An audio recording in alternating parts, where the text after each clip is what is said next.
আজকে প্রবাসীদের নিয়ে একটা গুরুত্বপূর্ণ কথা বলবো, যদি সময় হয় তাহলে শুনে যেও। একটা প্রবাসীর এই প্রবাসের মৃত্যুর পর তার একটা আক্ষেপ থেকে যায় যে মৃত্যুর সময় সে কিছু একটা বলতে চেয়েছিল কিন্তু কেউ বলতে পারেনি, কারণ তার পাশে কেউ ছিল না। দেশে একজন মানুষের স্বাভাবিকভাবে একবার মৃত্যু হলেও একটা প্রবাসীর এই প্রবাসের মাটিতে কয়েকবার মৃত্যু হয়।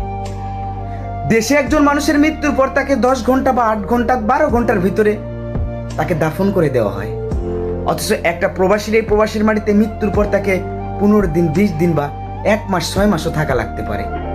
একটা প্রবাসীর মৃত্যুর পর তার ভিতরে কিছু থাকে না, শুধুমাত্র এই যে বডিটা দেখেন সেটাই থাকে। একটা প্রবাসীর এই প্রবাসের মাটিতে স্বাভাবিক মৃত্যু হলেও তাকে তার শরীর থেকে সবকিছু বের করে নেওয়া হয়। এই কষ্টটা প্রবাসীদের আদি থেকে অন্তর। প্রবাসীদের এই কষ্টগুলো কেউ কখনোই বুঝবে না যে প্রবাসীরা যখন মারা যায় তাদের মুখে এক ফোঁটা পানিও জুটে না। পরিবার পরিজন আত্মীয় স্বজন সবাই তাদের জন্য হাজারি কান্না করে, অথচ একটা প্রবাসীর এই মৃত্যুর কষ্টটা অনেকেই জানে না। তাই আজকে এই ভিডিওর মাধ্যমে বলে দিলাম, কখনোই কোনো প্রবাসীর পরিবার প্রবাসীকে কষ্ট দেবেন না। একটা প্রবাসী এই প্রবাসী অনেক কষ্ট করে, তা হয়তো আপনারা জানেন না। দেশের মানুষ বা অনেকেই প্রবাসীদেরকে কটূক্তি করে কথা বলে, আপনারা জানেন না।